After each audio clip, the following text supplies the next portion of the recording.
우리를 돌아본다. 우리 로마서 강의 세 번째 토기장이 하나님이라는 말씀의 제목으로 주의 말씀 나눠보고자 합니다.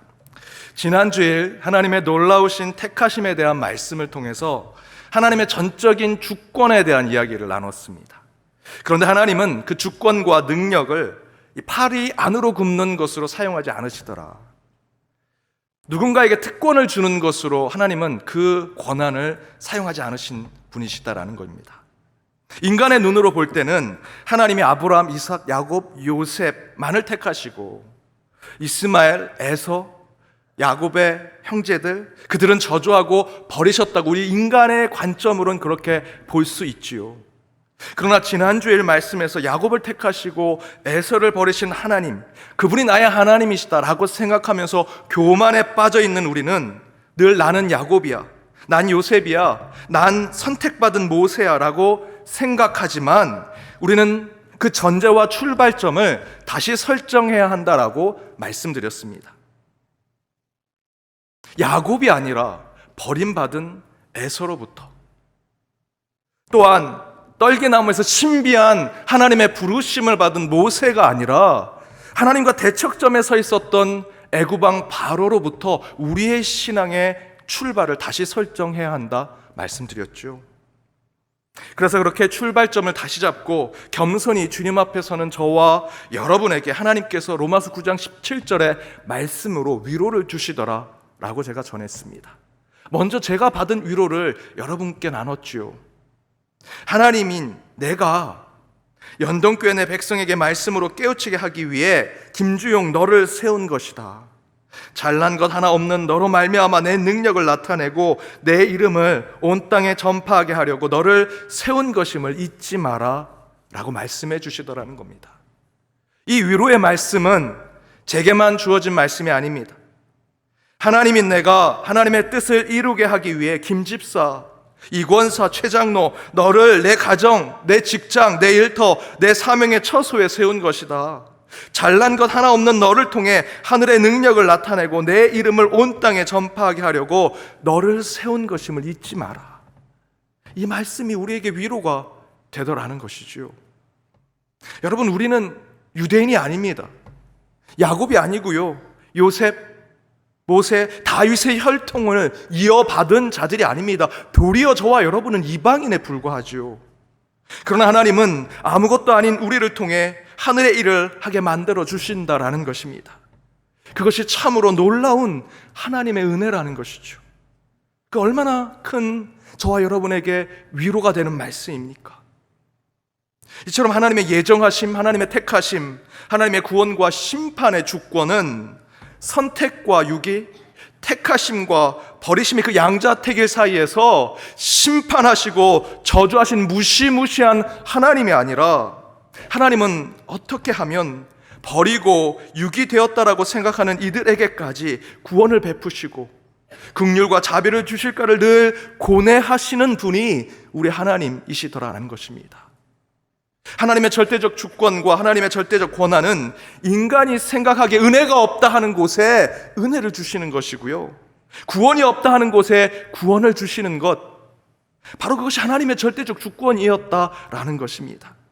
여기서 은혜가 없다 하는 것, 여러분, 교회 밖에 은혜가 없는 것이 아닙니다. 지금 이 자리에 앉아있는 저와 여러분의 심령 가운데에서도 은혜가 없는 자가 있습니다. 그런 저와 여러분에게 하나님께서 은혜를 주시겠다는 것이지요. 구원이 없다, 물론 교회 밖에 예수 외에 다른 곳엔 구원은 없습니다. 하지만 그렇다고 교회 안에 있는다 해서 모든 자가 구원받는 것이 아니지요. 이 가운데 구원 없음에 늘 상심해 있는 자들 가운데 하나님이 구원을 베푸시는 것이 하나님의 절대적인 권한, 주의 주권이라는 것입니다. 그래서 지난 주일 마지막 말씀에 이렇게 기록되어 있습니다. 우리 18절 함께 읽어보겠습니다. 그런즉 하나님께서 하고자 하시는 자를 긍휼히 여기시고 하고자 하시는 자를 완악하게 하시느니, 하나님이 하시고자 하면 긍휼이 없는 자에게 긍휼을 만들어주시고 완악한 자에게는 하나님께서 그를 완악하게 만들어 주시더라. 하나님의 절대적 주권에 대한 부분들을 설명하고 있죠. 그러자 바로 오늘 읽은 본문 첫 번째 구절에서 이런 질문을 받게 됩니다. 19절입니다. 표준 세번역으로 준비했습니다. 함께 읽겠습니다. 그러면 여러분은 제각기 내게 이렇게 말할 것입니다. 그렇다면 어찌하여 하나님께서는 사람을 책망하시는가? 누가 하나님의 뜻을 거역할 수 있다는 말입니까? 라는 질문을 받게 된다는 것이죠. 아니 그럼 하나님은 긍휼을 베풀 사람들을 그렇게 마음대로 컨트롤하시고 하나님이 완악하게 될 사람, 완악하게 만들 사람을 그렇게 하나님 마음대로 조종하신다면 하나님께서 우리가 한 일에 대해서 왜 책망하십니까? 라는 질문이 던져진다라는 것입니다. 생각해 보십시오. 하나님이 다 조종하시는 건데, 하나님이 다 긍휼과 은혜와 하나님께서 때로는 심판과 이런 완악함을 우리에게 주시는 건데, 그거에 따라 우리가 움직이고 행동한 건데 왜 우리의 삶에 대해서 우리를 책망하시느냐라는 질문을 하는 것이죠. 차라리 하나님 그럴 바에는 우리를 인간의 말 잘 듣는 반려견이나 로봇이나 꼭두가시 인형으로 만드시지 못하러 자유의지를 가진 이런 인간으로 우리를 만드셨습니까? 라는 질문이 19절의 질문입니다. 그런데 여러분, 이 질문은 그럴싸하지요. 합리적이고 이성적인 신앙을 하고자 하시는 분들은 매력적인 질문입니다. 그렇게 하나님 마음대로 인간을 조종하고 통제하셔서 긍휼 받을 사람들을 따로 만드시고 완악하게 만들 사람을 따로 이끄신다면 뭐하러 인간을 창조하셨습니까? 차라리 그 인간을 로봇이나 인형으로 만드시지 왜 우리를 이렇게 만드셨습니까? 라고 도전적인, 도발적인 질문을 하는 것입니다. 그런데 여러분, 이 질문은 찬찬히 따져보면 창세기 3장 앞부분에 나와 있는 이야기와 매우 유사합니다. 창세기 3장 1절에 이렇게 기록되어 있습니다. 함께 읽겠습니다. 그런데 뱀은 여호와 하나님이 지으신 들짐승 중에 가장 강교하니라. 뱀이 여자에게 물어 이르되 하나님이 참으로 너희에게 동산 모든 나무의 열매를 먹지 말라 하시더냐. 뱀이 나와서, 그 교활한 뱀이 나와서, 야, 너희들이 여기 주인인가 보구나. 그러면 모든 동산에 있는 것을 다 너희들이 먹어도 괜찮겠네. 그때 하와가 얘기하죠. 다 주시긴 했습니다. 하지만 에덴 동산 중앙에 있는 나무 열매는 먹지 말라 하셨습니다. 라고 얘기하죠. 야, 그럼 하나님이 너희에게 동산을 준 게 아니지. 굳이 너희에게 에덴 동산을 맡겼다고 할 수 없지. 그러면서 무슨 동물의 이름을 지우고 너희들이 청지기라고 이곳을 잘 다스리라. 왜 그건 거짓말을 듣고 있니? 너에게 준 것이 아니다. 어차피 그 동산 중앙에 있는 나무를, 그 열매를 맺지 못한다면 너희들 그러면 맨날 순종해야 되고 그 명령대로 따라야 하는데, 그럼 너희들을 노예로 삼은 거지, 종으로 삼은 거나 똑같은 거지. 그러면서 이 뱀이 이렇게 얘기하죠. 너희가 그걸 먹어야, 동산 중앙에 있는 걸 먹어야 하나님처럼 될 수 있는 거다. 여러분, 바로 이 이야기가 로마서 9장 19절의 질문과 똑같은 것입니다.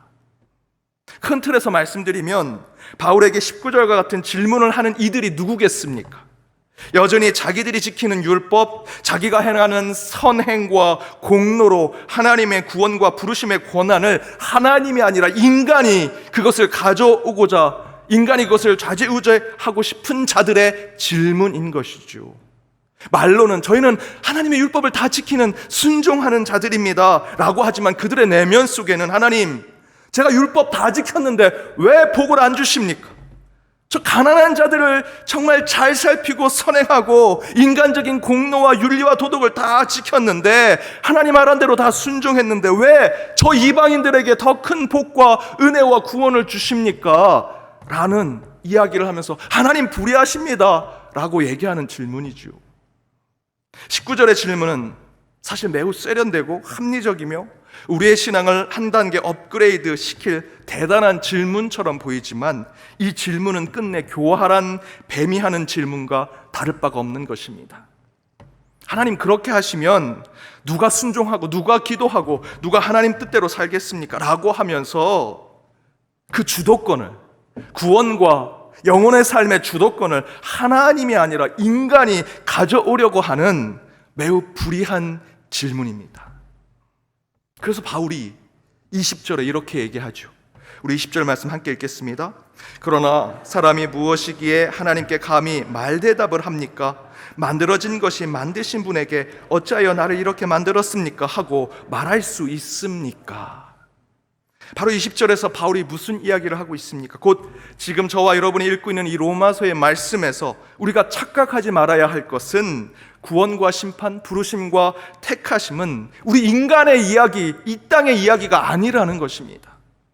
우리가 어떻게 저렇게 여러 가지 공로와 행위와 선행과 여러 방법으로 한다 할지라도 우리 인간에 대한 심판과 구원의 문제를 우리가 해결할 수 없다라는 것이죠.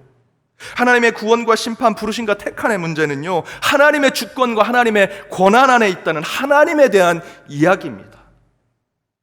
지금 끊임없이 바울을 공격하고 있는 교회 안팎의 사람들은 인간의 주도권 하에 구원과 심판, 택하심과 부르심에 인간 스스로가 그것을 재단하고 실행하고 싶어하는 거죠.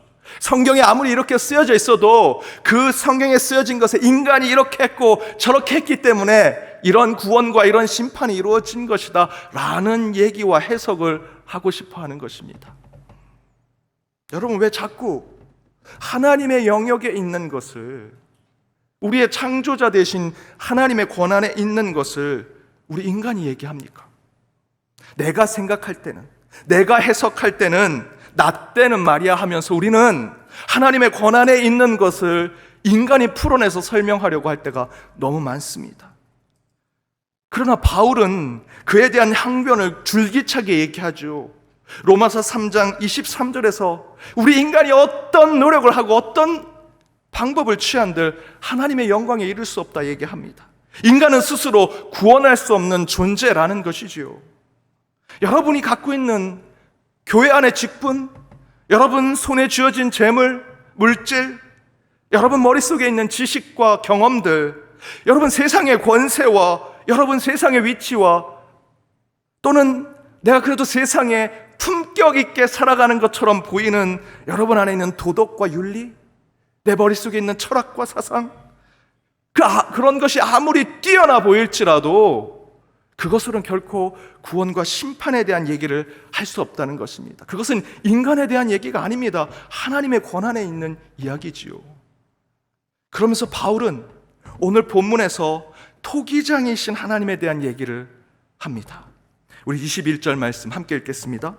토기장이가 진흙 한 덩이로 하나는 귀 있을 그릇을 하나는 천 있을 그릇을 만들 권한이 없느냐. 즉 하나님과 우리 인간의 관계를 토기장이와 토기장이가 만든 그릇과의 관계로 얘기하죠. 여러분, 토기장이가 어떤 분입니까? 절대적인 권한을 가지고 있죠. 그릇이 나 그릇 이렇게 만들어주세요, 주둥이는 좀 넓혀주시고요, 받침은 좀 넓게 해주세요, 그런 그릇에 따라서 토기장이가 그릇을 만듭니까? 아니요.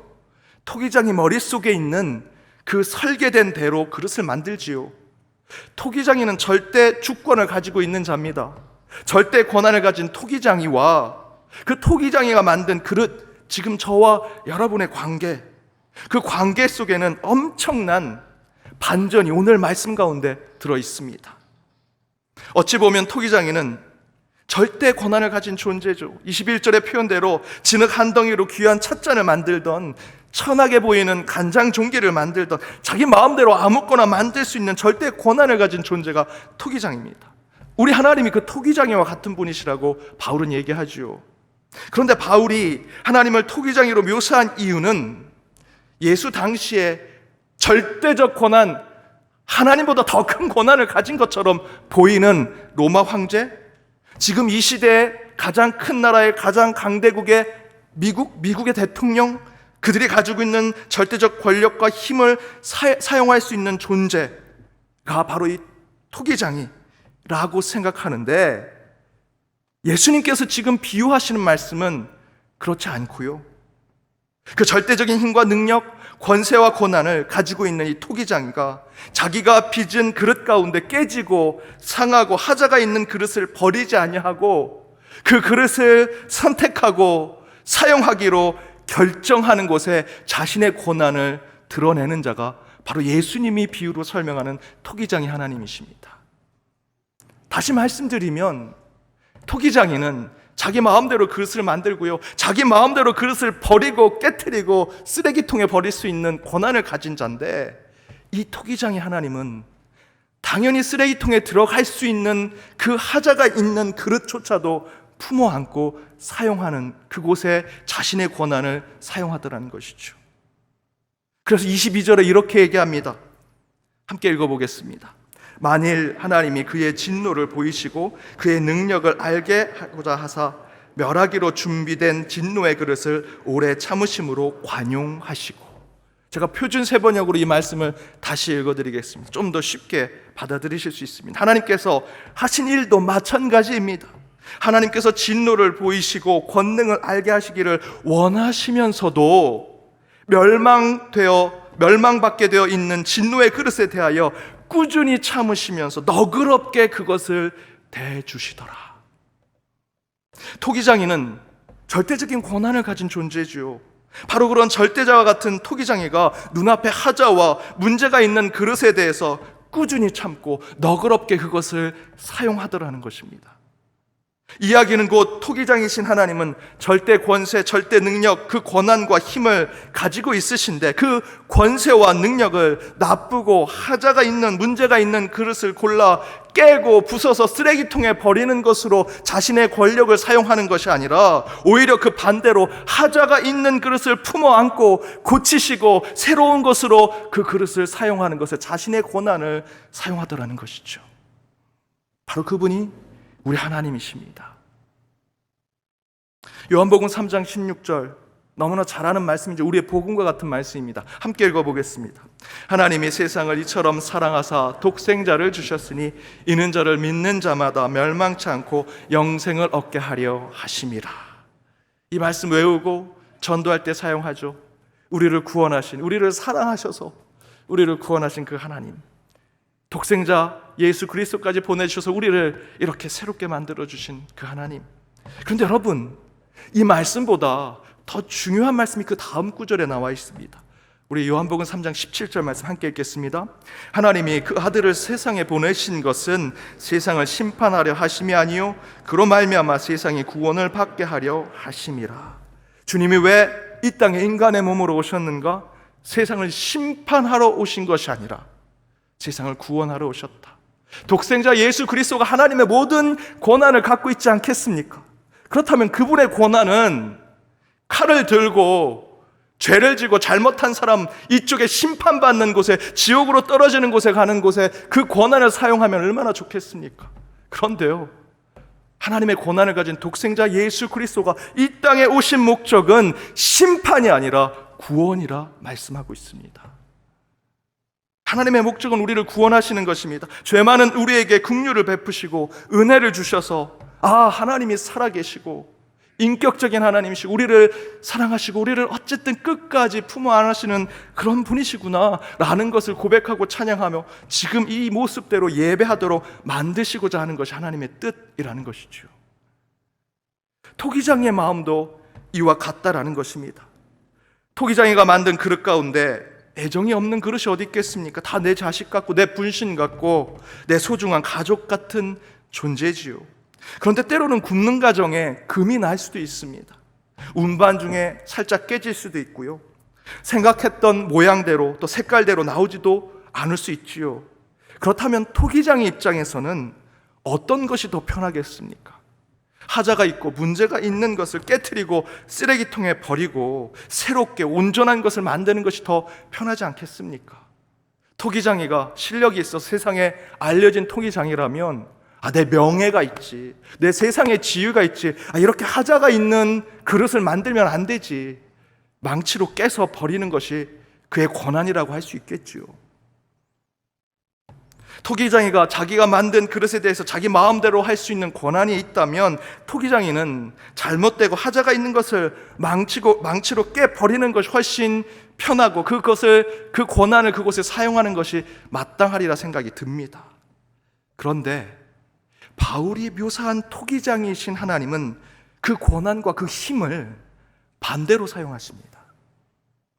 불편함을 감수하고 문제와 하자를 수용하는 곳에 하나님의 권한을 사용하시더라는 것이죠. 토기장이신 하나님은 마땅히 버려야 할 그릇, 진노의 그릇이라고 성경에 묘사된 그 그릇에 긍휼과 자비와 은혜와 사랑을 베푸시더라는 것입니다. 이 메시지가 우리에게 주는 하나님의 음성이 무엇이겠습니까? 하나님은 하나님의 그 절대적인 힘을 어떤 사람을 심판하고 혼내고 꾸중하고 처벌하는 데 사용하지 아니하시고, 도리어 그 반대로 우리 인간을 사랑하고 이해하고 긍휼과 자비를 베푸는 것에 하나님의 절대적 주권을 사용하시더라는 것입니다. 그 절대적 주권을 사용하시기 위해서 하신 모습이 무엇입니까? 그의 독생자 예수 그리스도를 보내시고요, 그 예수가 온갖 고초를 당하시고 십자가에 죽기까지 복종하도록 만드심으로 하자와 문제가 있는 저와 여러분을 구원하셨습니다. 여러분, 하나님은 저와 여러분을 치유하실 때 우리를 창조하실 때처럼 치유하기를 원하시는 겁니다. 저와 여러분, 하나님이 어떻게 창조하셨습니까? 시와 그림이라는 토기장이라는 찬양이 있습니다. 가사가 이렇습니다. 내가 너를 빚었단다. 나는 너의 토기장이 너의 손을 빚으면서 하나하나 세어봤지. 이 세상 너밖에 없는 지문을 넣어주면서 너의 심장을 빚으며 호흡을 불어넣어줬지. 얼마나 사랑스럽던지 지금도 기억한단다.